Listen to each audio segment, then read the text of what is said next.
আগামী 30শে ডিসেম্বর পর্দায় উঠবে বাংলাদেশ প্রিমিয়ার লিগ বিপিএল।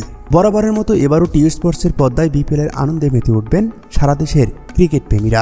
শুধুমাত্র টেলিভিশনের পর্দায় নয়, বরং দেশের যে কোনো স্থান থেকে দেখা যাবে টি স্পোর্টস অ্যাপে।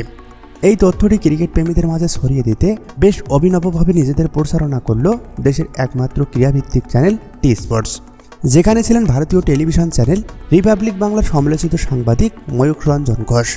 বিজ্ঞাপনটি সামাজিক যোগাযোগ মাধ্যমে ভাইরাল হয়ে যায় মুহূর্তেই। আওয়ামী সরকার পতনের পর ভারতের বেশ কয়েকটি সংবাদ মাধ্যম ভুল ও বিভ্রান্তিকর তথ্য ছড়াচ্ছে, আর রিপাবলিক বাংলাও এর বাইরে নয়।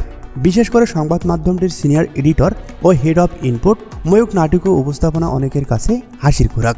তারই একটি উপস্থাপনা চুম্বক অংশকে নিজেদের প্রচারণার কাজে লাগায় টি স্পোর্টস, যেখানে দেখা যায় বাংলাদেশের দিনাজপুর, গাইবান্ধা, নেত্রকোনা, সুনামগঞ্জ, হবিগঞ্জ, বরগুনা, পটুয়াখালী, ভোলা, চট্টগ্রাম ও রংপুর জেলার নাম নিচ্ছেন ময়ূখ।